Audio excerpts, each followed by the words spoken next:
Sa bawat relasyon, may kwento ng pagmamahalan, pagtitiwala at pangako. Pero sa likod ng masamang larawan at matatamis na salita, may mga lihim na pilit itinatago. Ayon nga sa mga nakakatanda, ang pag-aasawa ay hindi laro dahil may kaakibat itong mabigat at malaking responsibilidad. Ang tanong, sino nga ba ang may sala kapag nagloko ang isang tao at nagkaroon ng kabit? Magandang araw po sa inyo at sa lahat ng mga listeners ng channel na ito.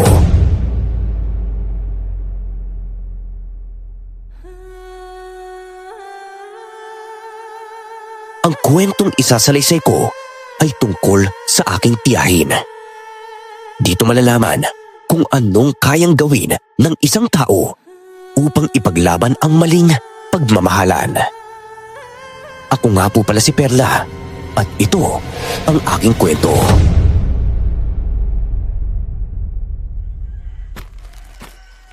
Uy, hi Perla!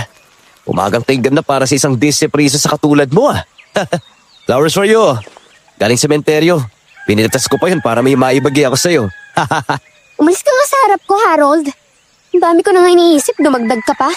Ano nangyayari sa'yo? Hindi ka naman ganyan dati ah. Titigil mo na nga yung panggagaya kay Kuya Alan. Hindi ako katulad ng mga babaeng nanguuto niya, no? Ang kengkoy. Yung sinabi ko, narinig ko lang naman kanina kay Kuya Alan yun eh. May binigay siyang bulaklak sa tiyahin mo. Ano? Bakit naman niya bibigyan ng bulaklak si Tita Josan? Boy, ewan ko. Baka naman, isa na naman siya sa naging babae ni Kuya Alan. Ay, naku, nahawa nga ako kay Ate Aning. Ang bait-bait na, ang ganda-ganda pa. Pero nilaloko lang siya ng Alan na yan. Teka, nagsasabi ka ba talaga sa akin ng totoo, ha? Oo nga. Sabi ni Kuya Alan sa kanya, ganito oh. Alam mo, Josan, ang bango-bango mo. Hindi gaya ng asawa mong amoy pawis. Nakaka-addict talaga ang amoy mo. Nakakawala ng tamang tuliro. Nakakadiri ka talaga. Lumayo ka nga sa akin. Layo! Inutatanong ka naman eh. Tapos ngayon sinabi ko sa'yo. Tapos mandidiri ka. Saan mo ba sila nakita? Doon, sa Nyogan. Nadaanan ko sila roon. Maglalabing-labing sila. Pupuntahan ko sila doon. Ikaw na bahala magpaubos itong mga manina paninda ko, ha? Inis kong ibinigay kay Harold ang paninda kong mani para pumunta sa Nyogan. Gusto kong malaman kung nagsasabi ba talaga siya ng totoo sa akin. Nang makarating ako sa Nyogan, dahan-dahan akong naghakbang para hanapin sila. Nakita ko nga silang dalawa, nagyayakapan habang naghaharutan. Tita Josan? Bakit po kayo naghaharutan ni Kuya Alan dito? Hindi po ba may asawa na kayo? Kawawa naman po si Ate Aning. Naghaharutan kayo dito tapos siya hindi magkaandugaga sa mga gawaing bahay ninyo. Alis ako, Josan ha. Ikaw na bahalang magpatahimik dyan sa pamangkin mo. Yan naman hindi pwedeng malaman ni Aning ang namamagita sa atin eh. Oo, ako na bahala. Ingat ka, Alan. Ano ba naman po kayo, Tita Josan? Kung gusto po ninyo mag-asawa, maghanap naman po kayo ng matinong lalaki. Halos lahat nga ng babae dito sa baryo ay dumaan sa kanya. Iiwan ka rin yan at mas pipiliin niya ang kanyang asawa. Pakialamera ka talagang babae ka? Nung una pa lang, hindi kita gustong alagaan. Kung wala lang sa abroad ang nanay mo noon, baka pinakain na kita sa buhaya. Yang bunganga mo ha, tahiin mo yan. Siguraduhin mo lang hindi makakarating kay Aning ang mga nalaman mo. Ay, di bali na pong ilang beses niyo akong sampalin. Basta hiwalayan mo na lang yan si Kuya Alan. Aba, sino ka para utusan ako? Huwag mong sabihin gusto mo rin si Alan, kaya ka nagkakaganyan. Mahal ko si Alan at ang sabi niya, iiwan niya ang asawa niya para sa akin at nagsasama na lang sila para sa mga anak nila. At naniwala naman po kayo doon? Oo, at alam ko na mahal niya ako. Kaya huwag ka mangingialam sa mga desisyon ko sa buhay. Tandaan mo, pamangkin lang kita. Binangga niya ako, kaya muntik na lang akong matumba sa lupa. Alam ko namang hindi ako mahal ni Tita Josan kahit pamangkin niya ako. Noong una, maayos ang trato niya sa akin dahil nagpapadala ng pera ang magulang ko sa kanya. Pero nang mamatay na ang mga ito, kulang na lang. Kalad ka rin niya ako palayas ng bahay. Ayaw kong umalis dahil ayaw ko siyang mapag-isa. Sumapit ang hapon. Naglako na naman ako ng mani sa basketball court. Nagkita kami doon ni Ate Aning dahil nagtitinda siya ng palamig. Perla, dito ka pwesto sa tabi ko. Ako, maraming salamat po Ate Aning ha. Maraming tao dahil may mga dayo na nagbabasketball. Sana lang maubos itong paninda natin. Magagalit na naman si Alan kapag wala akong ibigay sa kanya na pera. Ate Aning, bakit naman po kayo nagtitiis sa ganyang klaseng lalaki? Maganda naman po kayo. Batang-bata tignan. Paano niyo natitiis na nang bababae siya tapos lasinggero pa? May magagawa pa ba ako? Pinili ko siya eh. Kaya pinanindigan ko na lang. Ganyan talaga ang pag-aasawa, Perla. Sa una lang masaya at maayos ang pagsasama. Kaya ikaw, pumili ka ng lalaking... Uy, ayan na pala ang manliligaw mo. Harold, dali ka rito. Uy, Ate Aning, mukhang matamis yung palamig niyo ah. Kasing tamis ang pagmamahal ko sa isa dyan. Pwede ba? Huwag na nga akong buwisitin. Paano? Napatunayan mo bang nagsasabi ako ng totoo sa'yo ha? Oo. Ha? Napatunayan na ano? Ano ko, wala po Ate Aning. Huwag niyo na lang pong pansinin si Harold. Tiningnan ko ng masama si Harold para manahimik siya. Naawa talaga ako kay Ate Aning. Nang dahil sa pinili niyang maging asawa at ina, nakakalimutan na niyang asikasuhin ang kanyang sarili. Pero kahit daron pa man, dumilitaw pa rin ang kakaibang ganda niya. Maya-maya pa, nakita kong paparating sina Tita Josan at Kuya Alan. Nakangiti pa ang mga ito sa isa't isa. Nahuli kong nakatingin si Ate Aning sa kanila, pero mabilis din itong umiwas. Aning, isang palabig nga. Libre na lang daw ako ni Alan. Nako ha, negosyo ko ito at hindi kay Alan. Pagbigyan mo na. Isang palamig lang naman ang hinihingi niya. Hindi ba sinabi ng Diyos sa Biblia na huwag tayong maging madamot?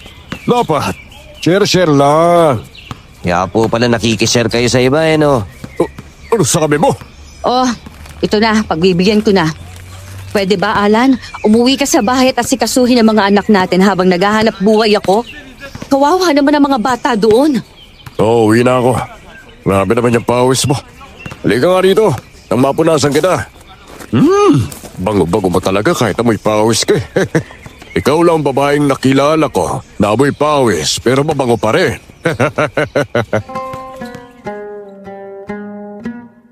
Habang hinahalik-halikan ni Kuya Alan si Ate Aning, nakita kong nagdilim ang muka ni Tita Josan. Bigla niyang itinulak ang isang palamig ni Ate Aning at nagpanggap na natapilok. Ayos lang yan. Paano ka ba? Alan, buhatin mo nga siya at ihatid sa bahay niya. Mukhang masakit na talaga ang paa ni Josan. Oo, sige. Halika na, Josan. Ay, naku, ikaw naman kasi. Lakad ka ng lakad. May rayuma ka na yata.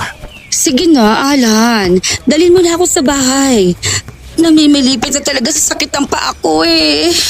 Gusto mo bang sumama ako para mahilot kong paa mo? Huwag na. Ako na ang bahala sa sarili ko. Ay, sayang naman po yung palamig po ninyo. Hayaan mo na. Hindi naman niya sinasadya. Okay lang ba kung iiwan ko muna sa inyo ang isang palamig ko? Gagawa na lang ako ulit ng bago dito sa isang lagayan na natapon. Opo, okay lang po sa amin. Alam kong nagselos si Tita Josan, kaya niya ginawa yon. Mahina akong kinurot ni Harold sa balikat at bumulong. Stoy, nakita ko yung ginawa ng tiyahin mo ha. Sinabutahin niya ang paninda ni Ate Aning dahil sa selos? Sabihin na lang kaya natin sa kanya na may relasyon sina Ate Josan at Kuya Alan. Magagalit sa akin si Tito Josan pag sinabi mo yan, no? Hindi ko tinotolerate ang mali niya. Pero natatakot ako, no? Alam ko papalayasin niya ako sa bahay. At isa pa, masasaktan si Ate Aning. Ano ba? Sanay na si Ate Aning na may babae si Kuya Alan, no? Gawa niya talaga yan eh. Kahit na. Ang akala niya nagbago na ang kanyang asawa. Gusto kong makita na masaya si Ate Aning kahit ang totoo. Iniloloko lang siya. Huwag na muna tayong mangialam para walang masaktan sa kanila. Gabi na ako nakauwi sa bahay ng araw na iyon. Nadatnan ko si Tita Josan na may bitbit na bag. Pagkarating ko lang, hindi man lang niya ako hinayaang magpahinga. Bigla niya akong hinila palabas ng bahay at niyayang umalis. Oh, saan po tayo pupunta, Tita Josan? Basta, may kailangan tayong puntahan. Punong-puno na ako sa babaeng yan eh. Po? Kanino? Kay Aning, gagawin kong lahat para masolo ko si Alan. Bahala na kung ano pa ang mangyari. Ang gusto ko lang, mawala si Aning. Po, papatayin niyo po ba si Ate Aning? Makukulong po kayo niyan. Hindi. Pupunta ako sa manggagaway upang ipakulam ang babaeng yon. Pero, Huwag ka nang umangal. Sumama ka na lang sa akin kung ayaw mong palayasin kita sa pamamahay ko. Natakot ako ng mga oras na yon. Gustuin ko mang lumaban sa aking tiyahin. Alam kong wala akong mapapala at magiging kawawa lamang ako. Iilan lang ang nakakaalam sa baryo tungkol sa isang mangkukulam. Ang kanyang kubo ay nasa paanan ng bundok. Medyo may kalayuan niyon mula sa baryo. Ngunit desidido ang tiyahin kong puntahan doon. Makalipas sa mahigit 2 oras sa paglalakad, narating na namin ang kubo ng manggagaway. Aling Susan! Aling Susan! Anong ginagawa niyo dito? May ginagawa ako kaya huwag kayo manggambala. May kailangan po ako sa inyo. ay, Tita Josan, huwag niyo na pong gawin to. Pwede bang huwag kang kumontra, ha? Tumahimik ka dyan. Nandito ako dahil may ipapakulam ako sa kanya. Magbabayad ako ng 10,000 para gawin niyo yon. Ayun naman pala. Pasok kayo sa kubo ko. Nakita ko ang itim na malaking manikang nakadisplay sa kanyang altar na may anitong itim. May itim na kandila din doon. Tita Josan, baka naman po bigla-bigla kayo ng desisyon ninyo. Huwag niyo na pong ipagpatuloy to. Sigurado na ako, Perla. Ang gagawin mo lang, ititiko mo yung bibig mo para hindi ikaw ang susunod na ipakulam ko. Akin ang larawan ng taong ipakukulam mo. At ano ang pangalan niya? Ito po ang larawan. Aning ang pangalan niya. Ang ganda naman ng babaeng ito. Siya ba ang kabit ng asawa mo kaya gusto mo siyang ipakulam? Huwag na po kayo magtanong. Gawin niyo na ang kailangan niyong gawin. Ito pa nga pala, baka kailangan niyo to. Inabot niya ang suklay na may hibla ng buhok. Nagsimulang gumawa ng kulam ang matandang babae. Sa isang garapon, nilagyan niya ng pako. Isinunod ang mga buhok mula sa suklay at ang pangalan ni Ate Aning ang nakasulat sa papel. Habang naglilitwal, sinindihan niya ang litrato ni Ate Aning at dahan-dahang idinampi sa itim na kandila. May kakaibang orasyon si Aling Susan. Napalanok na lang ako sa takot sa posibleng mangyari kay Ate Aning. Tignan ko lang kung hindi pa mawawala sa landas namin ni Alan ang babae na yon. Magiging masaya ba kayo kapag namatay sa Ate Aning? Aba, oo naman. Sobrang saya ko kung sakaling mawala siya. Akin lang si Alan at ang malaking tinik para maangkin ko siya ay si Aning. Isang kademonihan ang ginawa niyo, Tita Josan. Gusto mo bang higpitan ko pa ang pagsakal sa'yo ha para mamatay ka na? Tita, huwag po. Itawan niyo po ang leg ko. Sa akin ka kumampi at huwag sa babaeng yon. Tandaan mo, akong nagpapakain sa'yo. Hindi na ako sumagot para hindi na managdagan pa ang galit niya sa akin. Makalipas ang kalahating oras, natapos ang orasyon ni Aling Susan. Nakangiti ang matanda habang tinatanggap ang 10,000 na bayad ni Tita Josan. Sabihin mo sa akin, anong magiging sintomas kay Aning kapag gumana na ang pangkukulam? Magkakaroon siya ng sakit na hindi kayang gamutin ng kahit sino man. Bukas ng umaga, makakaramdam na siya ng kakaiba. Sigurado akong mamamatay sila sa simpleng sakit ng kulam ko sa kanya. Simple? Dapat po tinodo nyo na. Ano ba naman yan? Ang kulam na ginawa ko ay hindi kayang sanggain ng kahit sino man na manggagamot. Walang pag-asa na gagaling si Aning. Talaga po? Mabuti naman pala akong ganon. Ang akala ko gagaling siya kung sakali. O paano, Aling Susan? Aalis na kami ha. Salamat pala sa ginawa mo. Sana nga lang talaga mamatay na ang Aning na yon ng biglaan. Mangyayari ang hinihiling mo, kaya huwag ka mag-alala. Ang kulam ko sa babaeng yon ay hindi ko na rin mababawi kahit na ano pa ang mangyari. Mamamatay siya kapag nagsimula na siyang magkasakit. Narinig mo yon, Perla? Walang makakapagpagaling kay Aning. Salamat talaga. Malaki ang utang na loob ko sa inyo. Hayaan mo, kapag nakadalihensya na naman ako ng pera, dadagdagan ko ang bayad ko sa inyo. Yun ay kung tuluyang mamatay si Aning.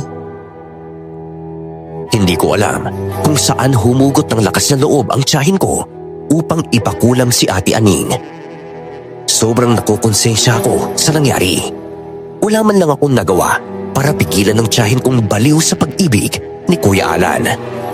Habang pauwi kami, halos walang paglagyan ang saya ni Tita Josan dahil sa kanyang nagawa. Kapag wala na si Aning, magpapakasal kami ni Alan. Magkakaroon kami ng mga anak at magiging mabuting asawa at ina ko. Tita Josan, marami naman pong lalaki dyan eh. Bakit si Kuya Alan pa? Hindi po ba kayo naaawa kay Ate Aning sa ginawa ninyo? Mapapahamak siya kahit wala naman siyang kasalanan sa inyo. Perla, alam kong hindi ka nakakaunawa. May mga bagay tayong nagagawa dahil sa pag-ibig. Hindi ako matatalo ng Aning na yon. Aagawin ko si Alan at magiging akin na siya kapag napatay na siya ng kulam. Paano po kung wala man nga Ate Aning na pinakulam niya siya? Walang makakaalam kung hindi mo sasabihin. Papatayin kita, Perla, kapag sinira mo ang plano ko. Nagkakaintindihan ba tayo, ha? Pagkaumaga, nagkita kami ni Ate Aning. Wala akong lakas ng loob na sabihin ang ginawa ni Tita Josan dahil sa takot. Kinamusta ko lang siya at nakita kong namamaga ang kanyang mga mata. Nag-away na naman po ba kayo ni Kuya Alan? Kinompronta ko siya kagabi. Tinanong ko kung may babae na naman siya. Mabilis siyang tumanggi pero ang totoo, may nagsabi sa akin na madalas siyang namimitas ng bulaklak sa sementeryo. Ay, ganyan na ganyan ang dati niyang ginagawa nung nahuli ko siyang may babae. Kawawa ka naman po pala, Ate Aning. Mukhang nililoko ka ulit ni Kuya Alan eh. Maiba po ako. Kamusta na po bang pakiramdam mo? Wala po bang masakit sa'yo? Wala naman. Yung puso ko lang ang masakit. Ano po kaya kung iwalay niyo na lang po kaya si Kuya Alan? Wala naman po siyang magandang maidudulot sa'yo. Puro pasakit lang eh. Ay, gusto ko man, pero naaawa ako sa mga bata. Alam mo namang sobrang malapit sila sa tatay nila. Napabuntong hininga ako. Tiningnan ko ang kanyang kamay at paa, ngunit walang bakas na nagsisimula siyang makaramdam ng kulam. Naubos ang paninda kong mani, kaya umuwi na ako. Natatnan ko si Tita Josan na nakahiga. Mukhang masama ang pakiramdam. Nakita mo ba si Aning doon? Opo. Hindi ba siya nagkakasakit? Umepekto na ba ang kulam sa kanya? Oho? Parang hindi naman po. Maayos naman po siya. At wala pong bakas na epekto ng kulam sa kanya. Nakakainis naman oh. Bakit wala? Teka, babangon lang ako at kukuha ng makakain. Hihintayin ko na lang na magkasakit ang babaeng yun hanggang sa mamatay. Nang nakabangon na si Tita Josan, kamuntika na siyang matumba. Nasalok ko siya kaagad at nang mahawakan ko siya, doon ko napagtanto na mainit ang kanyang katawan. May lagnat siya. Ayos ka lang po ba? Bitawan mo nga ako. Kung makasa ka, parang may pakialam ka naman sa akin. Tiyahin po kita eh. Kaya natural lang po na mag-alala ako sa inyo. Masakit ang ulo ko. Nilalagnat ako at mabigat ang katawan ko. Sa tingin ko, nilagnat ako doon sa palamig ni Aning na marumi yata yun. Ikuha mo nga ako ng pagkain at tubig. Gusto ko magpahinga. Sige po, sandali lang po ah. Tingnan mo nga kung sinong nasa labas. Baka si Alan na yan. Perla, nasa si Josan? Nandito po sa loob. Si Alan ba yan? Papasukin mo siya. Oo po, pasok po kayo Kuya Alan. Bigla namang nabuhayan si Tita Josan nang makita niya si Kuya Alan. Daig pa ng tiyahin ko ang ahas kung kumalingkis sa asawa ni Ate Aning. Nagdududa na si Aning sa akin. Mukhang nakarating na ata sa kanila ang kwento na ikaw ang karelasyon ko eh. May sinabi ka ba sa kanya ha? Ha? Ako po? Naku, wala po ha. Ikaw talagang babae ka, napakabungangera mo. Akin na ang bibig mo ng mga tahi ko. Wala naman po talaga akong sinabi kay Ate Aning eh. Wala! Siguraduhin mo lang talagang wala ha. Kapag nalaman kong ikaw ang nagsabi kay Aning, malilintikan ka sa akin. Josan, ito na pala ang gamot mo ha. Inumin mo to at nang gumaling ka kagad. Salamat talaga ha. Halatang mas mahal mo ko kaysa sa tunay mong asawa. Ang buong akala ko, normal na lagnat lang ang tumama kay Tita Josan. Ngunit habang lumilipas ang mga araw, lalo pang lumalala ang kanyang kalagayan. Habang panibantay siya na magkasakit si Ate Aning, mas nauuna siyang magkasakit. Nagre-reklamo siyang parang may karayom na bumabaon sa kanyang katawan. Isang gabi, narinig ko siyang sumisigaw at namimilipit sa sakit. Kaya agad ako nagtungo sa kanyang kwarto. Oh, Tita Josan, ano po nangyayari sa inyo? Nananakit ang mga laman ko. Tinudusok na naman ako ng mga karayo. Perla, ang buong katawan ko sobrang sakit. Hindi ko na alam ang gagawin ko. Po, nakainom na po ba kayo ng gamot? Naubos ko ng isang banig na gamot pero hindi pa rin nawawala ang sakit. Baka naman po kasi sobrang kain niya ng mga baboy na matataba. Kapag nagkakaedad na ang tao, marami na pong nararamdaman na sakit eh. Mukha na ba ako matanda sa tingin mo, ha? Umalis ka na nga lang dito. Buisit kang babae ka. Aray ko po! Bakit naman kayo nanipa sa mukha? Hindi lang yan ang mapapala mo sa akin. Baka ikaw may kasalanan kung bakit ako nagkasakit. Malas ka kasing babae ka. Malas ka talaga sa buhay ko. Bakit sa akin niyo naman po sinisisi ang nangyari sa inyo? Baka karma na po yan. Dahil nakipagrelasyon kayo sa pamilyadong tao. Karma? Ito ang karma! Ano, kulang pa ba, ha? Sige, magsalita ka pa at hindi lang yan ang mapapalabong babae ka. Sige lang po. Saktan niyo lang po ako. Total, simula pagkabata ko, ganyan niyo na ako ituturing. Talagang hindi ka mananahimik, ka? Sinubukan niya makabangon sa kanyang higaan, pero nahulog naman ito sa kanyang papag. Hindi ko alam kung dapat ko siyang tulungan dahil alam kong magagalit na naman siya sa akin. Ayan na naman ang malamig na hangin. Pumapasok na naman siya dito sa loob ng kwarto ko. Sarado mo nga na maayos sa bintana. Nakasarado na po lahat. Hindi! Kung nakasarado na lahat, bakit pumapasok ang malamig na hangin? Wala naman pong hangin eh. Tita Josan, naginginig nga po talaga kayo. Baka po dalayan ang lagnat ninyo eh. Ang mabuti pa po, uminom na po kayo ng gamot para sa lagnat. Marami na nga akong nainom na gamot. Gusto mo yata ma-overdose ako eh. Tutulungan ko na lang po kayo makabalik sa higaan ninyo. Inalalayan ko siya at pumayag naman ito. Siguro dahil nahihirapan nga siya sa kanyang sitwasyon. Nang mahawakan ko ang kanyang balat, namilipit na naman siya sa sakit. Parang ayaw niyang hinahawakan siya. Bitaw nga! Ang sakit ng mga laman ko eh. Napipiga mo ang katawan ko. Tita, ipabawi niyo na lang po kaya ang pangkukulam na ginawa niyo kay Ate Aning. Nag-aalala na po ako kasi sa inyo eh. Baka po, binalikan kayo ng karma. Nakita mo ba si Aning ngayon? Ang sabi sa akin ni Alan nung huling bisita niya dito, nagmumukbuk daw siya sa kanyang silid. Umepekto na yata ang kulam sa kanya, Perla. Konting tiis na lang, Mamamatay na rin ang babaeng. Aray! Sumasakit na naman ang mga laman ko. Kapag po nalaman ni Ate Aning ang kalagayan ninyo, sigurado po akong pagtatawanan niya rin kayo eh. Pasmado talaga yung bibig mo no? Perla, lahat ng gusto ko makukuha ko sa lahat ng paraan. Kagustuhan namin ni Alan ng lahat ng ito. Siya ang nakaisip na maghanap ako ng mangkukulam para ipatapos ang asawa niya. Pinagplanuhan po ninyong dalawang lahat? At bakit? Ayaw kasi ni Aning na makipaghiwalay sa kanya, kaya gumawa kami ng paraan. Ang perang pinambayad ko sa manggagaway ay galing din sa ipot ng Aning na yon, ninakaw ni Alan. Napaka-traitor nilang pareho. Totoong sarili lang nila ang kanilang iniisip.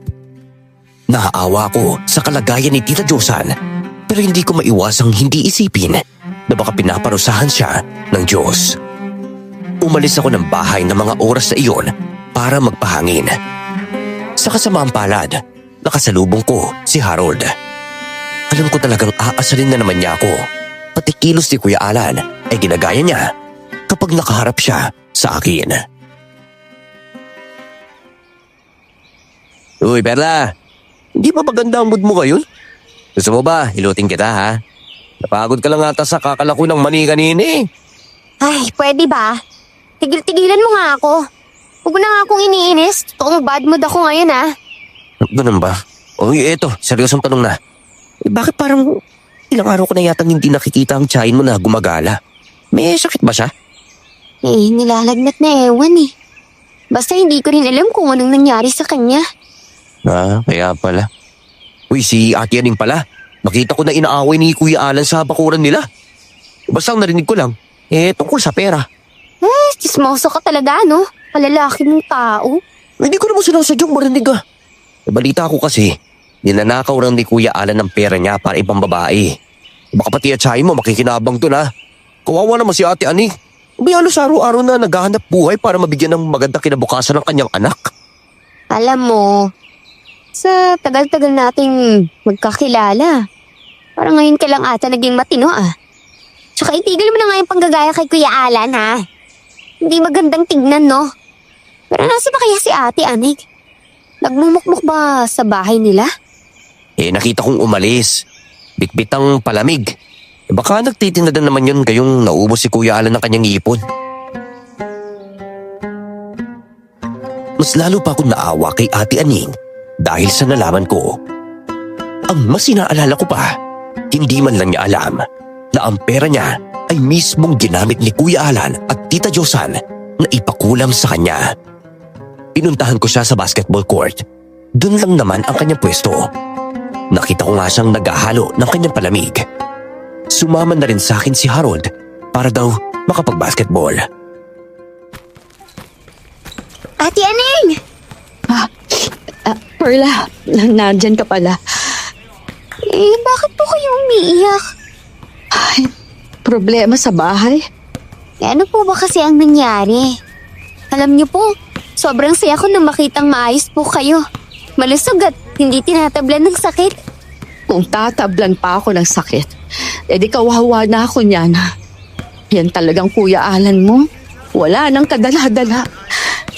Isipin mo, inubos ng lahat ng inipon kong pera. Buti na lang talaga at nahuli ko siya na dinudukot ang panghuling pera na itinabi ko. Para sana kasi yun sa mga bata Ninanakaw niya po ang pera ninyo? Para naman po saan? Para saan pa? Di para daw ibili ng gamot ng tiyahin mo. Alam mo, sa totoo lang, Perla, tagal ko nang alam na may relasyon ng dalawa na yan. Ako mismong nakakita. Pero umimik ba ako? Hinayaan ko na nga lang para walang gulo. Yan namang tiyahin mo, parang walang delikadesa. Alam niyang pamilyadong tao, papatulan niya. Alam niyo na po? Oo, matagal na. At alam kong may alam ka rin. Nauunawaan naman kita kung bakit wala kang sinasabi. Tinakot ka ng tiyahin mo. Naku, patawarin niyo po ako Hindi ko naman po kasi kagustuhan na itago talaga sa inyong lahat ng mga nalaman ko Mabuti na rin at hindi mo sinabi. Alam ko talaga na ikaw ang pupuntirehin ng tiyahin mo kapag kinumpronta ko siya. Kaya hinayaan ko na lang. Ipinagdadasal ko na lang na sana huwag mo na akong kunin ng Diyos para maalagaan ko pang mga anak ko. Wala na akong aasahan kay Alan. Sobrang malas niyo po talaga sa asawa ninyo. Bukod po sa babaero na, patugan pa. Sinabi mo pa. Bagay talaga yung tiyahin mo at si Alan. Ang sarap pag-uumpugin. Ang akala nila siguro, bulag ako at hindi ko nakikita. Alam ko ang lahat, Perla. Alam kong matagal na nila akong niloloko. Bakit po hindi kayo umiimik? Wala po ba kayong lakas na ipaglaban si Kuya Alan? O di kaya sabihin man lang sa kanya na may alam na kayo? Sinabi ko na kanina pa. Lumayas na nga siya sa bahay eh. Baka doon na siya titira sa bahay ng tiyahin mo.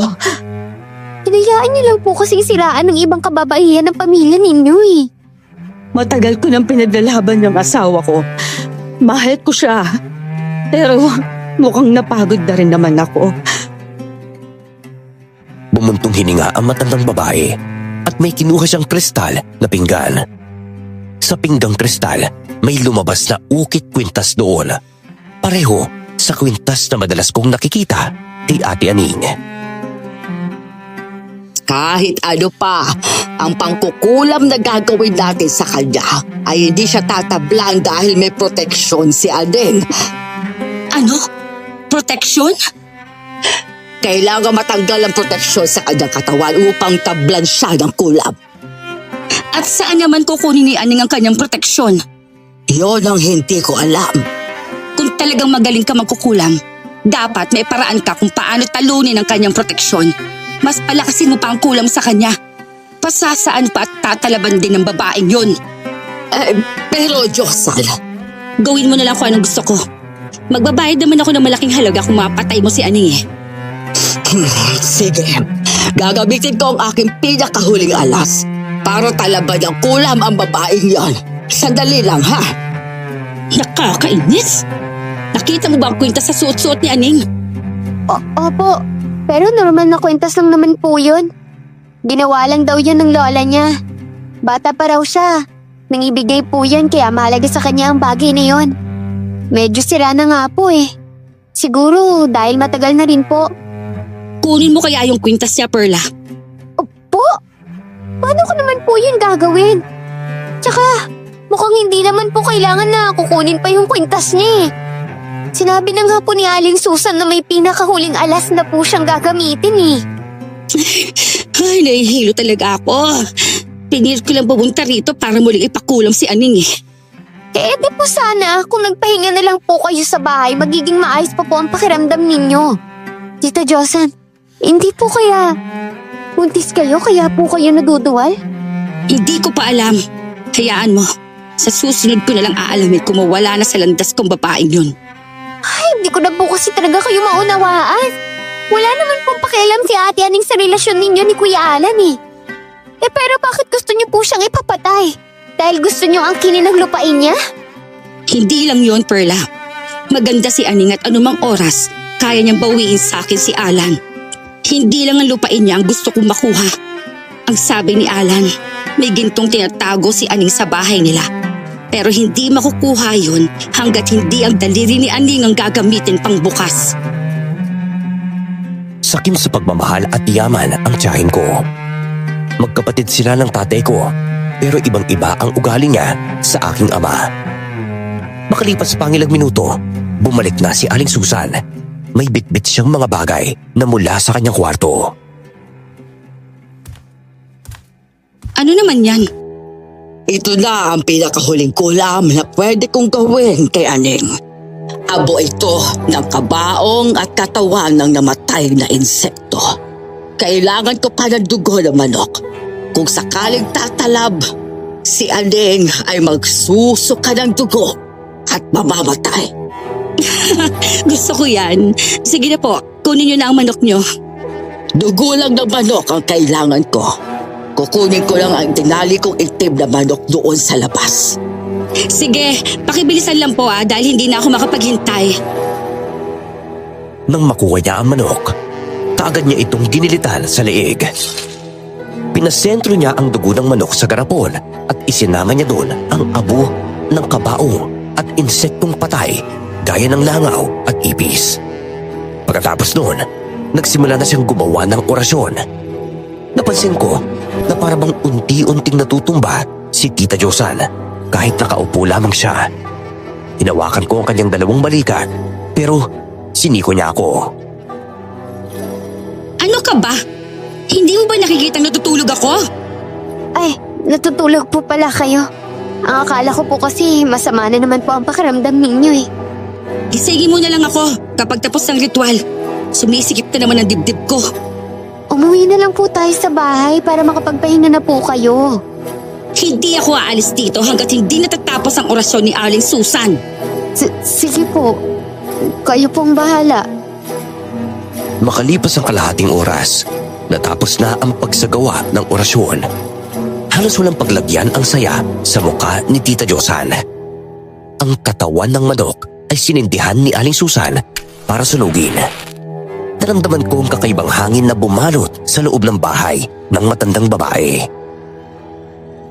Ang malamig na hangin nararamdaman ninyo ang siyang babalot sa katawan ni Aning at papatay sa kanya.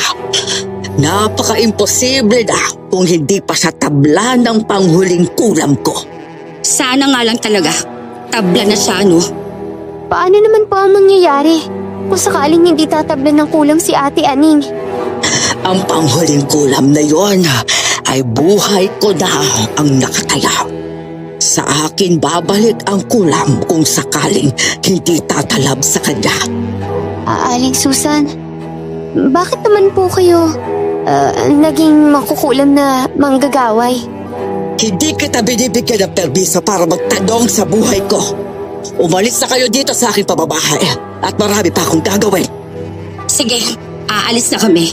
Ibabalita ko na lang sa inyo kung sakaling patay na si Aning.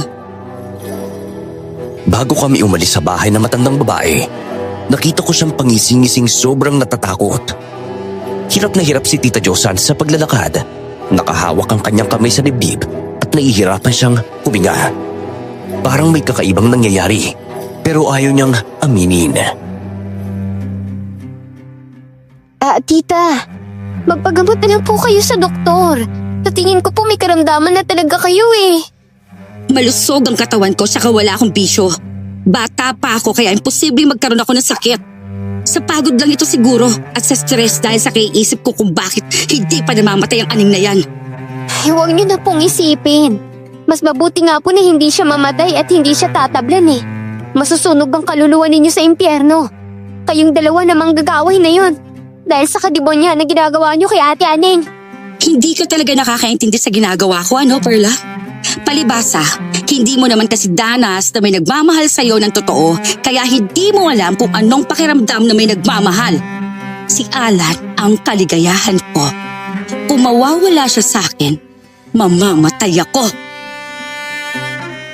Doon ko napagtanto na kahit anong sabihin ko sa kanya ay wala ng pag-asa na magising siya sa katotohanan na mali ang kanyang ginagawa. Tuluyang naanod sa maling pag-ibig ang tiyahin ko. Ngunit sa halip na gumana ang kulam kay Ate Aning, si Tita Josan pa ang sobrang nagkasakit. Isang gabi noon, wala si Kuya Alan dahil pumasok ito ng trabaho sa kanilang baryo upang mag-construction. Narinig kong malakas na sigaw ni Tita mula sa kanyang silid. Dali-dali akong pumasok para malaman kung ano ang nangyayari sa kanya. Lumayo ka sa akin! Demonyo! Demonyo ka! Tita, ano po nangyayari sa inyo? Bakit po kayo takot na takot habang nakatingin sa dingding? Ano po nangyayari? Hindi mo ba nakikita ang nakikita ko? Nandiyan siya. Gusto niya akong patayin. May hawak siyang patalim habang nakangiti na parang demonyo. Ayan siya. Tingnan mo, Perla. Paano siya nakapasok dito sa bahay natin? Ikaw ang nagpapasok sa kanya, no? Ano po sinasabi ninyo? At saka po sinong siya? Ang tinutukoy ninyo? Wala naman pong tao dyan eh. Dingding pa ang tinuturo ninyo sa akin. Lintik ka, bata ka! Bulag ka ba? Ilayo mo siya sa akin. Naglalakad siya papalapit sa akin, Perla. Itaboy mo siya. Sino po ang itataboy ko? Si Aning. Gusto niya akong patayin. May hawak siyang patalim. Sasaksakin niya ako. Kumanda ka sa pagpabalik ni Alan. Isusumbong kita sa kanya, Aning. Si Ate Aning? Wala naman po din si Ate Aning eh. Nananaginip lang po ata kayo eh. Nandyan siya. Nandyan. Nagwawala na siya sa kanyang higaan, kaya pilit ko siyang pinapakalma. Gusto niyang tumakbo papunta sa labas habang nagsisisigaw. Sa sobrang galit ko sa kanya, sinampal ko si Tita Josan para mahimasmasan siya. Nanlisik ang mga mata ni Tita Josan habang nakatingin sa akin. Bakit mo ako sinampal, ha? Tita, mukha po kasing nababaliw na po kayo eh.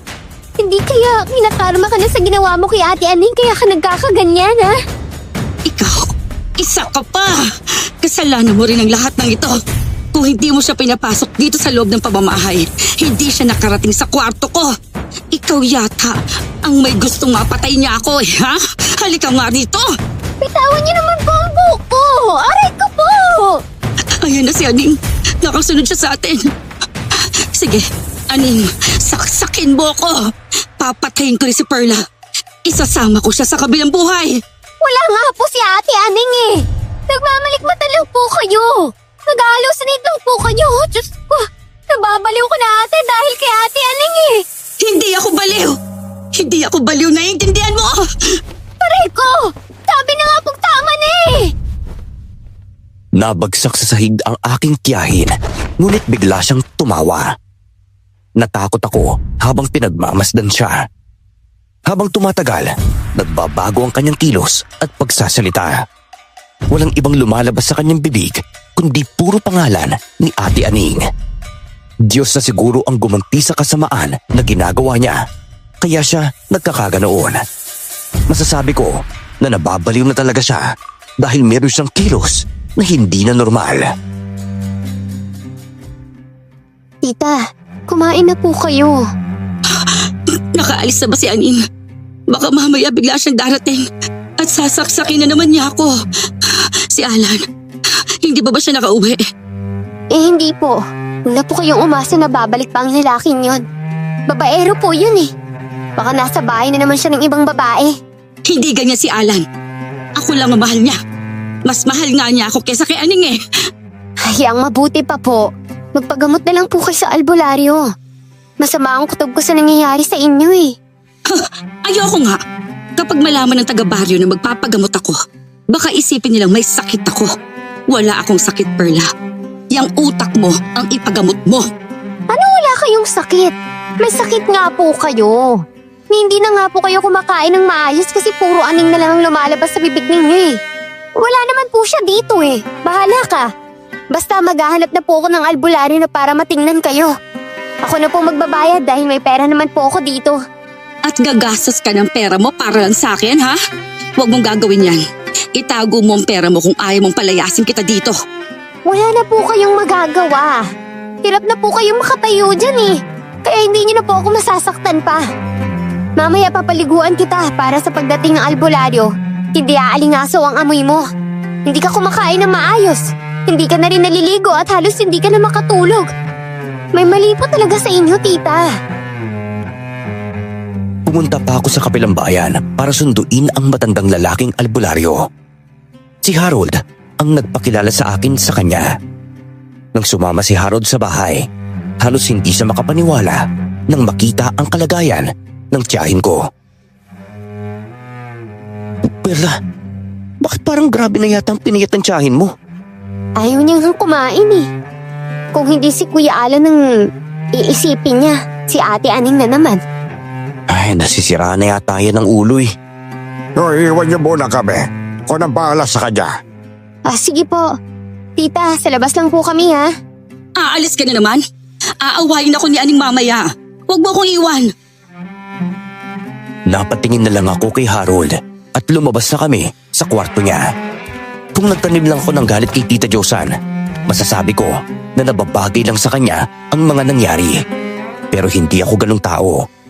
Kung tutuusin, naaawa ko sa kanya. Gusto ko siyang matulungan kahit sa paanong paraan.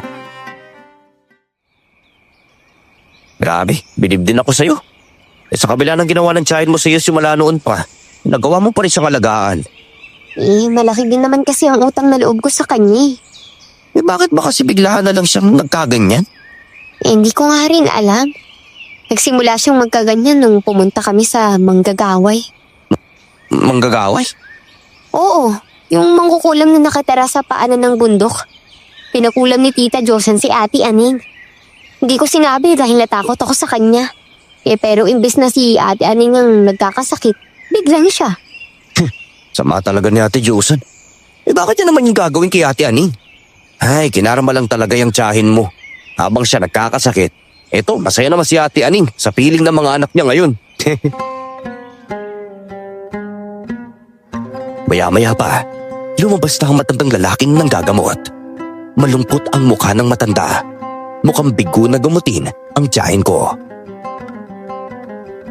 Oh, mga pong, ano po bang nangyari kay Ate Josan? Matagal na akong manggagamot at marami nang lumapit sa akin dahil kinulam sila. Lahat naman sila'y nagamot ko. Pero ngayon ay nahirapan ako. Hindi ko alam kung anong nilulunas ko sa kanya.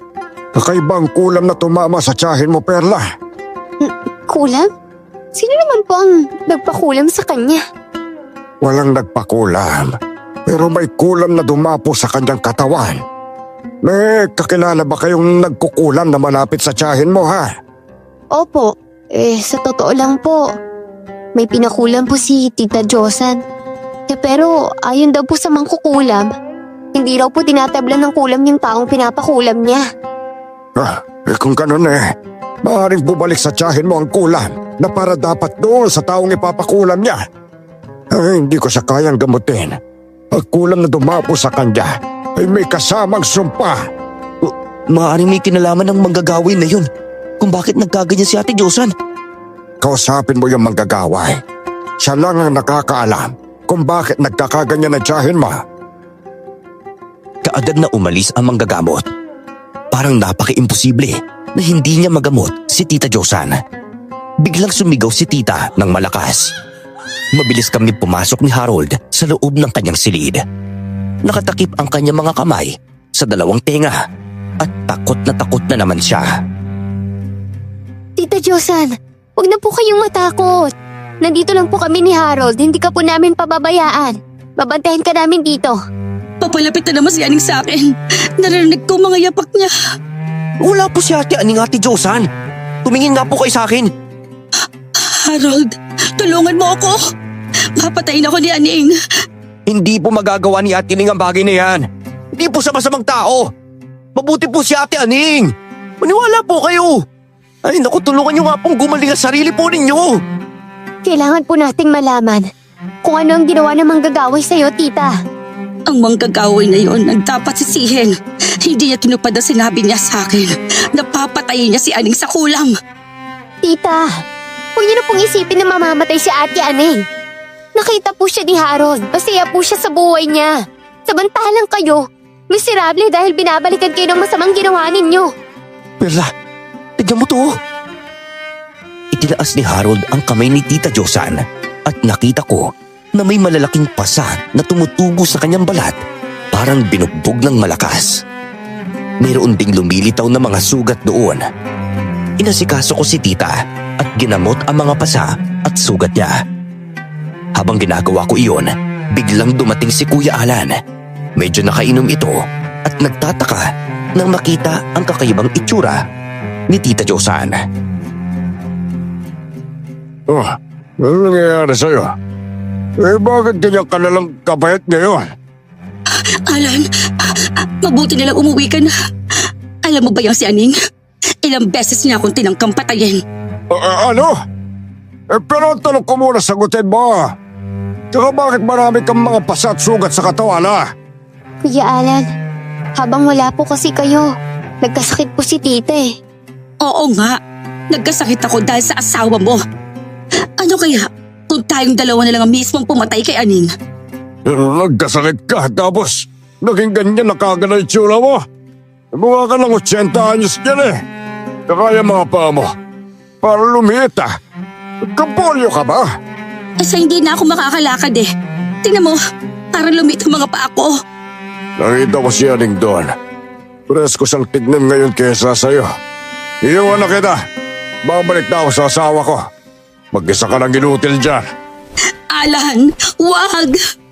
Parang awa mo na. Huwag mo akong iwan. Sinubukan ni tita na tumayo sa kanyang kama, pero nabagsak lang siya sa sahig. Gumapang siya habang nagmamakaawa kay Kuya Alan. Pero mukhang nawalan na ito ng gana sa kanya pagkakita niya sa itsura ni Tita Josan. Hindi nagpapigil ang lalaki at kaagad na ito umalis. Alan, huwag mo akong iwan. Tita, tama na po. Sabi ko naman po kasi sa inyo eh. Walang kwenta ang taong yon. Teka, dumudugong sugat mo, Ate Josan. Bubuhatin na po kita para may balik sa higaan mo. Naging ganito lang ako. Iniwan niya na ako kaagad. Magpagaling po kayo at magbagong buhay. Napaano daw pa ako, sabi ng albularyo. Ano raw po eh. Basta po, gagaling pa po kayo. Gagawin namin ni Perla ang lahat ng paraan, ha? Nag-aalangan akong sabihin sa kanya ang totoong kalagayan niya. Alam ko na mas lalong hindi niya tatanggapin. Nang makatulog na si Tita Josan, kaagad kaming nagtungo sa pwesto ni Ate Aning.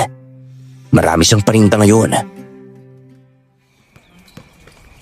Uy, Ate Aning, umuwi ba si Kuya Alan sa inyo? Oo, pero pinalayas ko na. Simula nang umalis siya, gumaan ang buhay ko. Iiniwan niyo na po si Tita Josan dahil sa naging kalagayan ng tiyahin ko eh. Napaano ba si Josan? May kakaiba po kasi siyang sakit. Ganun ba? Naku, kawawa naman pala. Sana gumaling na siya. Yang si Alan, wala namang kwentang tao yan eh. Matagal akong nagtiis sa kanya. Sa katagalan, pinakinggan din ng Diyos ang dasal ko na sana mawalan na ako ng pake. At yan nga ang nangyari ngayon. Kailanman ay hindi na ako babalik kay Alan. Ako na lang ang tataguyod sa mga anak namin. Total, simula noon, wala namang siyang naitulong. Ang kwintas na suot ni Ate Aning ay nanatili lamang sa kanyang leeg. Gusto ko sanang hawakan yun, pero nandoon ang hiya sa akin na baka magtaka siya. Binalikan ko na lang si Tita Josan sa bahay at inalagaan. Pagsapit ng dilim, nagsimula na naman siya magwala dahil sa kakaibang sakit na kanyang nararamdaman sa katawan. Mas dumami ang pasa at sugat niya. Huwag niyo na pong kamuti ng mga sugat ninyo. Dahil mas lalo lang pong dudugo yan eh. Sabi nga po pala ni Ate Aneng, sana daw po gumaling ka na. Gagaling ako? Wala na akong pag-asang gumaling. Hirap na ako dahil sa sakit na hindi ko alam kung saan nagmula. Sa tingin niyo po ba, Tita Josan? Ano kayang dahilan ng sakit ninyo? Ikaw ba, Perla? Sa tingin mo, ano ang dahilan kaya nagkaganito ako? Bakit hindi ka umaalis? Hindi ka ba nandidiri sa akin? Hindi po. Kahit naman sinasaktan niyo ako noon, hindi niyo ako pinagutuman. Hindi naman kayo nandiri sa akin eh. Magpapahinga na ako. Ikaw, magpahinga ka na rin. Huwag mo ubusin ang lakas mo sa pag-aalaga sa akin. Dahil wala naman akong kwentang tao. Nahiga na siya, pero narinig ko na may kumatok sa pintuan.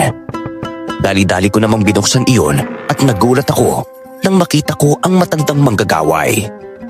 Nagpumilit siyang pumasok para makita si Tita Josan. Dinala ko siya kagad sa kwarto ng tiyahin ko, kaya doon na sila nagsimulang mag-usap. Josan, ang babaeng ipinakulang mo sa akin ay anak ng dating babaylan. Kaya hindi siya tinatablan ng kulam dahil sa kanyang proteksyon. Simula pagkabata niya ay meron na siyang ganon. Huli ko na lang nalaman ang lahat. May maitutulong ka ba para bumalik ako sa normal? Wala na. Wala na akong magagawa. Ang sabi mo sa akin, kung hindi tatalab kay Aning ang kulam, sa'yo babalik ang lahat. Pero bakit parang sa akin bumalik? Binaliktad mo ba ang orasyon? Hindi. Kaya nga nagtataka ako eh. Nakita ko na ikaw ang tinabla ng kulam. Talaga po bang hindi nyo alam ang dahilan? O nagmamaang-maangan lang po kayo? O simulat sa pool, alam niyo na po na sa tita ko babalik ang kulam na ginawa ninyo. Hindi ko talaga alam kung anong nangyayari. Dapat sa akin babalik ang kulam. Kaya lang nalaman ko na ang proteksyong suot niya ay mula sa sinaunang babaylan. Paano naman kung mawala ang proteksyon sa babaeng yon? Gagaling ba ako? Wala ka ng pag-asa na gagaling pa, Diyosan. Lahat ng kulam na ginawa ko ay sa'yo napunta. Ang kulam ay hindi lang bumabalik pagkos dumodoble ang epekto nito sa nagpapadala. Kung ganon, sa halip na si Aning ang mamamatay, ako pala. Bumakas ang lungkot sa mukha ni Tita Josan nang malaman iyon. Wala din akong magawa kundi maawa lang sa kanya. Kung sakaling uutusan niya akong kunin ang kwintas, hindi ko rin naman siya susundin. Sa totoo lang, ayaw kong may mangyaring masama kay Ate Aning dahil may anak siyang umaasa sa kanya. Huwag kang mag-alala. Ipaghihiganti kita sa kanya. Ang lahat ng ritual na ginawa ko ay naipon. At ngayon, bumabalik ng sabay-sabay sa iyo. Hindi ko naman alam na anak siya ng babaylan. Paano mo naman ako may paghihigante? Papatayin mo siya? Kukulamin mo siya ulit? Itigil niyo na po ang pagkulam kay Ate Aning. May mga anak siya at magiging kawawa mga bata kapag mamatayan sila ng ina. Kung nagawa ko ng patayin ang kanyang inang babaylan, siya pa kaya? Nalaman ko na si Aning ay anak ng babaylang pinatay ko noon. Ang lahi lang nilang makakakontra sa kulam ko. Kailangan kong tapusin ang kanilang lahi para wala nang maging sagabal pa. Kaya huwag kang malungkot. Parehas lang tayo may gustong patayin ang babaeng yon. Kung noon pa lang ay alam kong anak siya ni Aurora, dapat ako na mismo pumunta sa kanya para patayin siya. Umalis na po kayo. Magpapahinga na ako. Ngayong gabi ay tatapusin ko ang anak ng babaylan na yon. Kaya ako narito ay upang tingnan ang kalagayan mo. Gusto kong sabihin sa iyong wala ka ng pag-asang gumaling dahil malakas ang panangga nila sa kulam ko.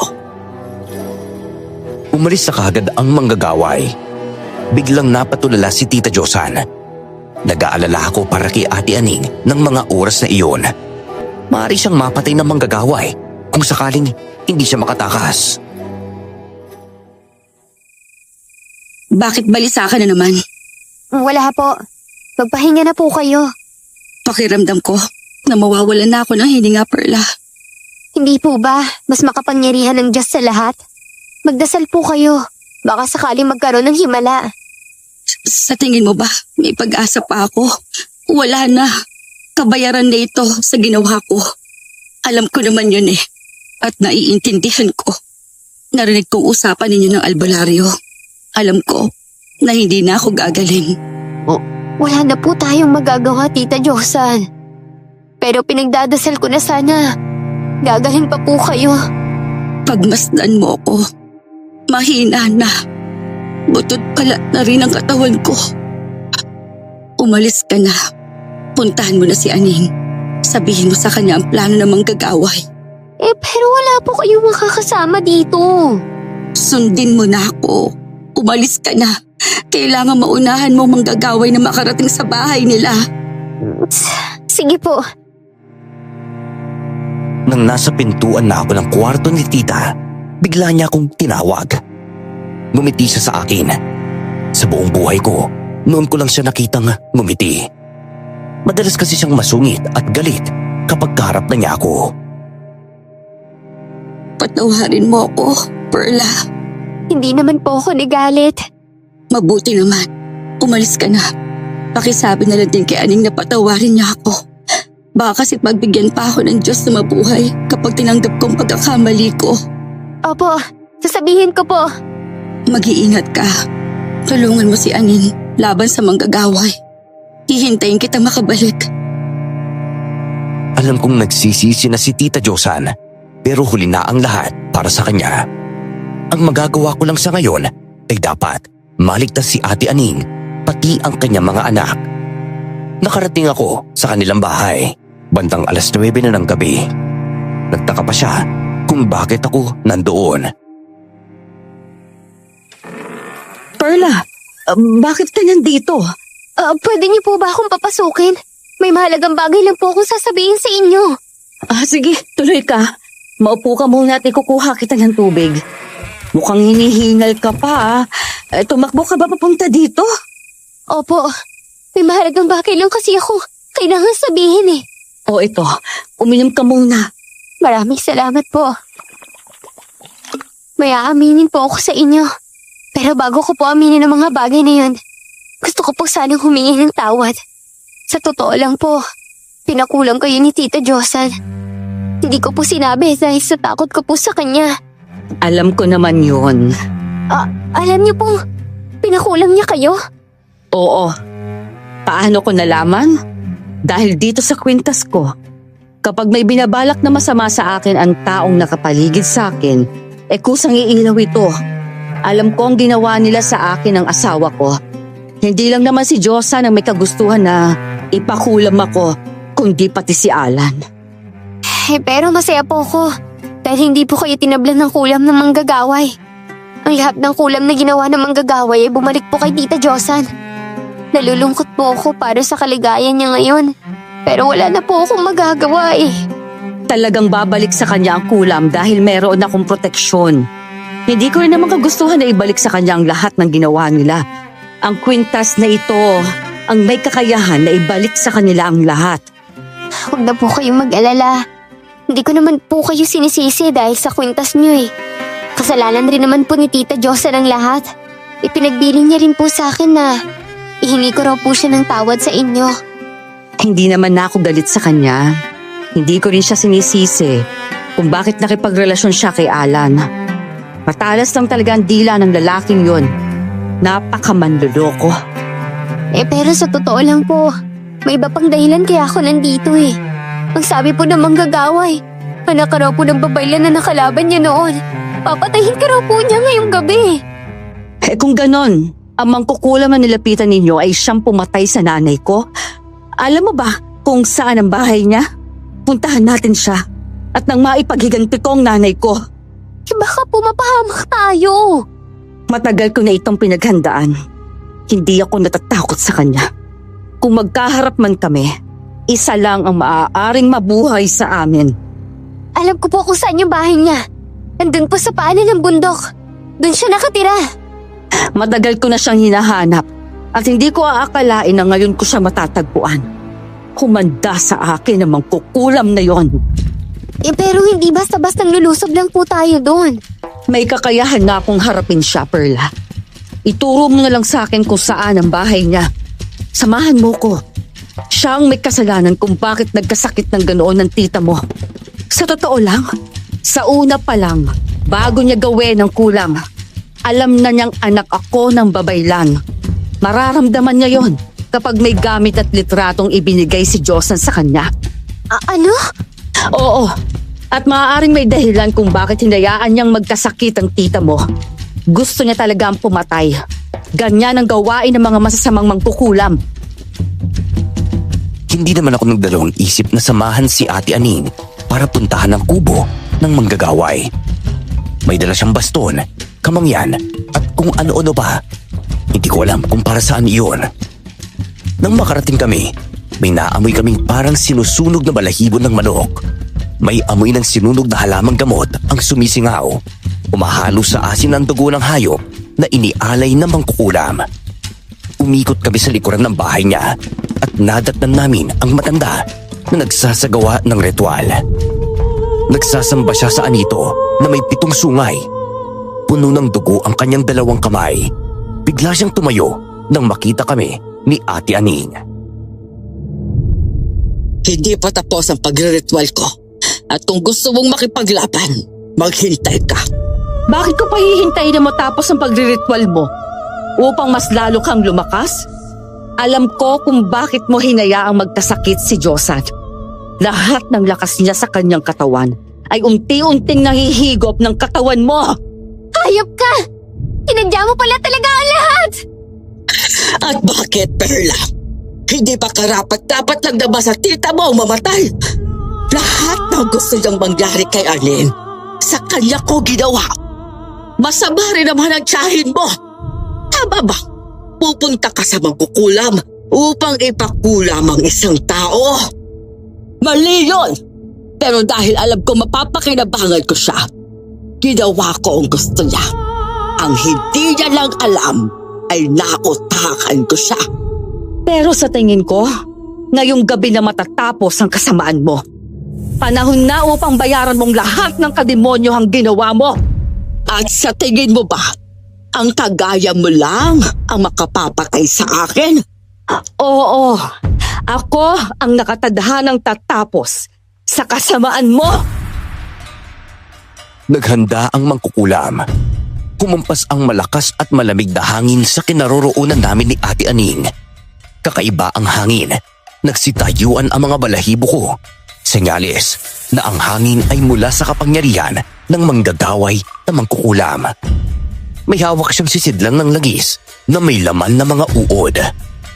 Mula sa kanyang mga palad ay bumubulwak ang itim na usok na parang buhay. Tumadaloy papunta sa lupa, gumagapang na parang mga ahas. Ate Ani, ano pa gagawin natin? May kakaiba siyang kapangyarihan. Itim na usok. Ano pa pangadra natin dyan? Ako ang bahala, Perla. Lumayo ka muna sa akin at kailangan kong gumawa ng paraan para pigilan ang ginagawa niya.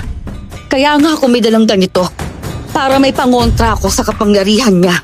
Sige po, mag-ingat po kayo, Ate Aning. Tingnan lang natin kung ano ang maibubuga mong babae ka. Oo naman. Hindi ako papayag na patayin ako ng mangkukulam na yan. Kailangan ako ng mga anak ko. Biglang itinaas ni Ate Aning ang baston na may nakaukit na sinaunang simbolo. Nagsunog siya ng kamangyan at ang apoy ay kulay asul. Unti-unting nawawala ang itim na usok. Nagtago ako sa isang malaking puno ng kahoy dahil sa sobrang takot. Kakaibang laban ang aking nasisirayan. Hindi gumagamit ng lakas at ang bawat palangga ng bawat isa ay puro dasal. Hindi mo kayang pigilan ang kapangyarihan ko. Kahit ano ang gawin mo, matatalo kita.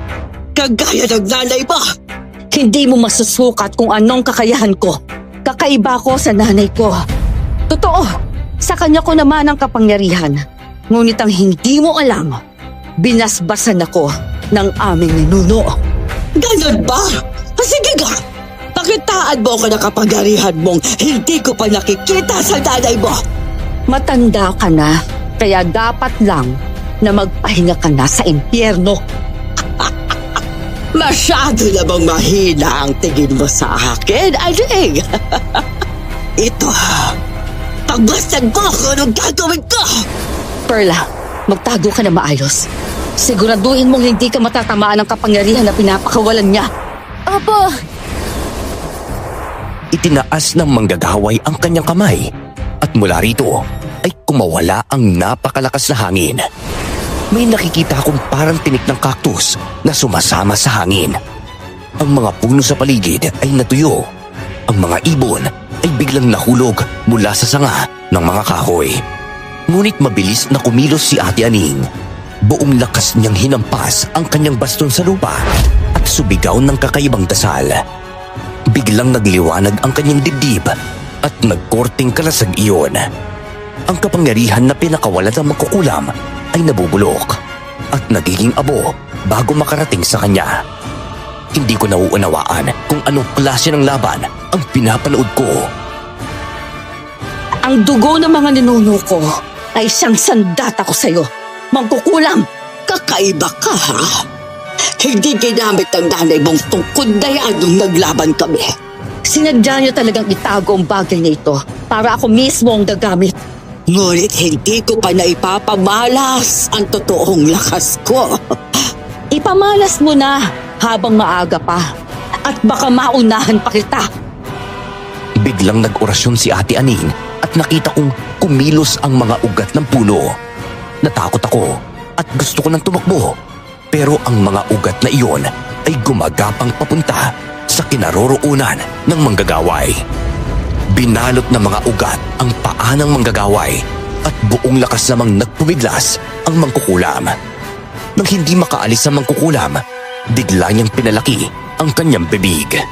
Nung una, maliit pa yun, pero unti-unting lumalaki ang dumapo na ito sa lupa. Pinakawalan na niya ang kanyang sigbin. Sigbin po? Diyos ko, Ate Aling, mukhang demonyo nga talaga ang kalaban mo. Ano kaya kung tumakas na lang po tayo habang hindi pa po nakakaalis si Aling Susan sa ugat ng puno? Hindi ako aalis dito hanggat hindi ko siya napapatay. Isa lang ang dapat na mabuhay sa amin ngayong gabi. Ano po ang gagamba? Sumasalakay na po sa inyo. Diyan ka lang ha. Huwag kang aalis dyan kahit na ano ang mangyari. Nang makalapit na ang gagamba kay Ate Aning, bigla namang nakawala si Aling Susan. Mabilis na hinampas ni Ate Aning ng kanyang baston ang gagamba. Bawat hampas ay umiilaw ang balat ng nilalang. Alam kong buong lakas na ang pinapakawalan ni Ate Aning. Hindi nakalaban ang gagamba sa kanya at bigla na lang itong nasunog. Hindi! Nagawa mo patayin ang aking gabay! Oo, nang ganon kabilis. Kaya sa tingin mo ba mahihirapan akong patayin ka? Hindi! Nakakainis! Talagang maiinis ka dahil papatayin kita. Hindi mo ako mapapatay ng ganon-ganon lang. Ito ang para sa inyo. Lahat ng mga tao sa bahyong ito ay magkakaroon ng sakit. Ate Aning, ano po ginagawa niya? Magbubuga siya ng itim na lupa. Ang kapangyarihang pakakawalan niya ay may kasamang sakit at kamatayan. Labanan niyo po! Talagang lalabanan ko siya, Perla. Kumalat sa lupa ang itim na lupang galing sa bibig ni Aling Susan. Itinaas naman ni Ate Aning ang kanyang baston at may puting kapangyarihan na lumabas doon. Hinigop ng puting kapangyarihan ang itim na lupa. Halos manggigil na sa inis si Aling Susan dahil kahit anong kapangyarihan ang kanyang ilalabas, nagagawang sanggain ni Ate Aning. Anong pakiramdam na nakahanap ka na ng katapat mo? Hindi! Hindi ako makakapayag na matatalo mo ako! At bakit hindi ka papayag? Panahon na para magbayad ka sa mga kasalanang ginawa mo. Ipaparanas ko sa iyo ang lahat ng naranasan ng mga taong kinulam mo at pinatay mo. Talaga? Ipaparanas mo sa akin? Iparanas mo! Hayop ka! Naiinis ka na yan? Kawawa ka naman. Ate Aning, kung may kakayanan kayong patayin siya, gawin niyo na po para makalis na po tayo dito. Isa ka pang babae ka! Nabaling ang tingin sa akin ni Aling Susan. Bigla niyang kinontrol ang isang malaking bato at hinagis sa kinaroroonan ko. Tumalon si Ate Aning at sinangga ang bato ng kanyang baston. Tumalsik ang bato at malakas na bumagsak sa lupa. Nagbasag-basag pa iyon. Ang lakas mong babae ka! Kailan pa ba nananaig ang kadiliman sa liwanag? Diyos ang kakampi ko at ikaw, demonyo! Sa tingin mo ba mananalo ang demonyo laban sa Diyos? Ikaw ang may kasalanan nito, Perla. Kaya natuntun niya ang kinaroroonan ko. Dapat lang na pagbayaran mo ang ginawa mo. Alam mo rin pala ang mangyayari kay Tita Josan, pero pinatuloy mo pa rin ang pangkulam sa kanya. Inaasahan niya kasi na babalik siya sa pagkabata kapag nakulam niya si Josan. Gumana pa ang ritual mo? Alam kong dahilan kung bakit ka nagri-ritual kanina.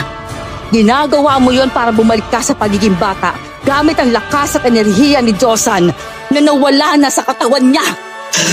Hindi ka naman nasaktan kaya dapat hindi mo na ako pinakikialaman. Bakit hindi kita pakikialaman? Hindi ba nga ikaw ang nagsabing papatayin mo ko ngayong gabi? Mabuti na lang sinabi ni Perla sa akin ang lahat ng plano mo. At nakilala rin kita. Ikaw ang aswang na manggagaway na nakapatay sa nanay ko. Tapusin ang dati ng laban kung ganon. Lumipad si Aling Susan sa ere at ginawa niyang pakpak ang kanyang mahaba at malaking damit. Ganoon din ang ginawa ni Ate Aning. Nagtagisan sila ng lakas sa itaas ng ere. Ginagamit ni Ate Ani ang kanyang baston laban sa masamang mangkukulam. Habang ang mangkukulam naman ay ginagamit ang kanyang mahaba at maitim na kuko para saktan si Ate Ani. Sige, Ate Aling! Hampasin mo siya ng baston mo! Malaki talaga ang tiwala mo sa anak ng babaylan na ito. Pwes, tingnan mo kung paano ko siya patayin. Talaga? Kung gusto mo akong patayin ngayon na mismo! Isusunod kita sa nanay mo mahina at walang kwenta babaylan. Kung mahina ang tingin mo sa nanay ko, ako, hindi! Galit na sinalakay ni Ate Aning ng kanyang baston. Sa sobrang bilis ni Ate Aning na kumilos, hindi na alam ng manggagaway kung saan ang una niyang sasanggain. Natamaan ang manggagaway sa dibdib, balikat at likod. Bumagsak ang manggagaway sa lupa, kaya bumaba naman si Ate Aning mula sa ere para sundan ang mangkukulam. Wala ka ng laban sa akin, mangkukulam! Hayaan mo kong mabuhay. Lalayuan ko. Oh, nagmamakaawa ka ba? Hindi. Dahil ang tulad ko naman hindi dapat kaawaan. Ayokong maging kagaya mo. Napapatay ng nilalang kahit alam kong walang kalaban-laban. Hahayaan kitang mabuhay. Pero umalis ka sa baryo na ito. Ate Aning! Sa likod mo! Papatayin kitang babae ka! Hindi mo ako maloloko!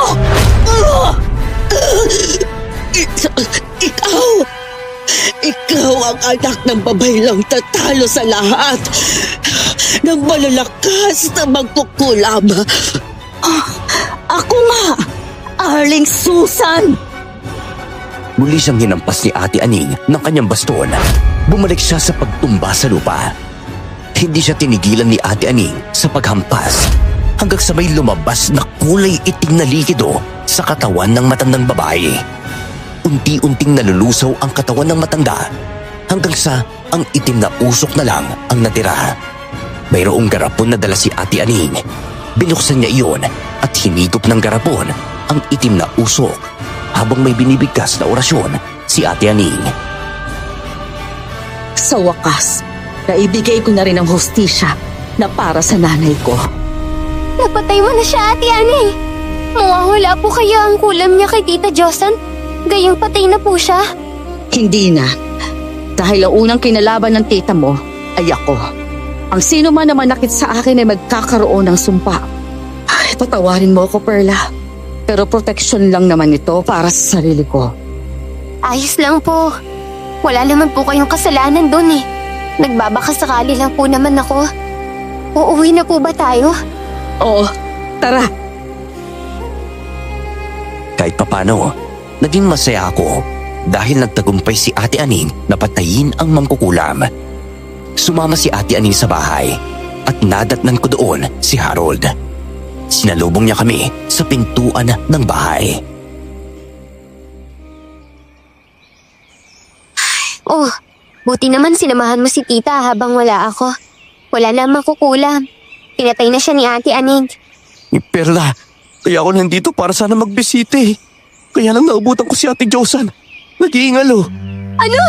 Kumusta na siya? Umalis ka nga dyan at titingnan ko siya. Wala na si Ate Josan. Ay, Diyos ko. Kawawa naman si Josan. Ang katawan niya ay sinundot ng mga karayom. Pinuuod na rin ang kanyang mga sugat at marami pa siyang mga pasa.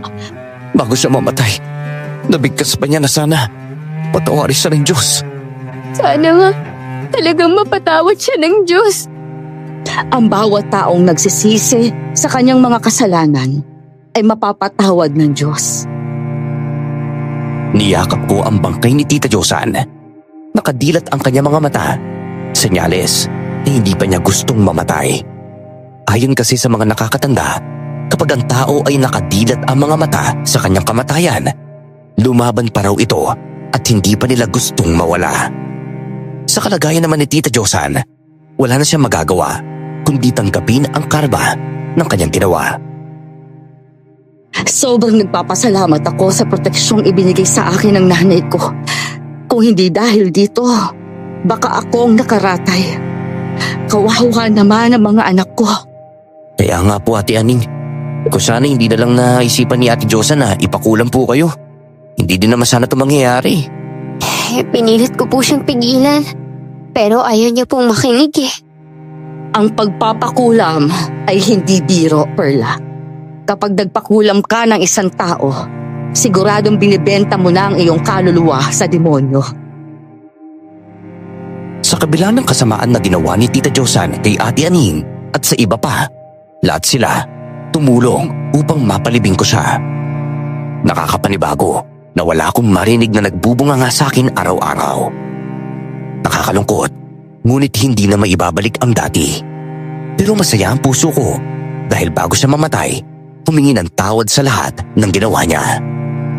Si Harold ay madalas sa bahay para tulungan akong magluto ng mani na ititinda namin. Madalas magkasama kami ni Ate Aning sa basketball court. Hanggang sa nabalitaan ko na lang din na namatay si Kuya Alan dahil nagkaroon siya ng malubhang sakit. Kumusta ka na, Perla? Ayos lang po ako. Kayo po, kumusta na? Balita ko po, namatay raw po si Kuya Alan dun sa lugar ng mga kapatid niya eh. Oo. Sa susunod na linggo pa naman siya ililibing, kaya baka bukas pa kami uuwi ng kanilang probinsya. Ayos lang po ba kayo? Hindi ko alam eh, pero wala tayong magagawa. Diyos lang ang makakapagdesisyon kung hanggang kailan lang tayo dito sa mundo. Kaya iwasan nating maging marahas sa lahat ng bagay. Mas masarap mabuhay na walang inaapakan at sinasaktan na tao. Tama po kayo, Ate Aning. Napangiti ako habang tinitignan ang maaliwalas na mukha ni Ate Aning. Tama nga sila. Hindi lahat ng gusto natin ay ating makukuha. Ang leksyon na nakuha ko sa aking karanasan ay iwasang maging marahas, maging makasarili at gumawa ng hindi nararapat sa iyong kapwa. Dahil ang karma ay mas mabilis pa sa inaakala. Kailanman ay hindi magiging paraan ang pagpapakulam ng isang tao para maging masaya. Ang nangyari kay Tita Josan ay halimbawa ng pagbabayad ng kasalanan at pagtanggap ng bad karma. Sa kasalukuyan, nagkaroon ako ng pamilya. Kinilala si Ate Aning bilang tagagamot ng mga taong kinukulam sa aming baryo. Siya rin ang tagapuksa ng masamang mangkukulam. Si Harold ay may pamilya na rin at nasa ibang bansa siya ngayon para magtrabaho. Hanggang dito na lang po ang aking kwento. Maraming salamat po at more power sa inyong channel.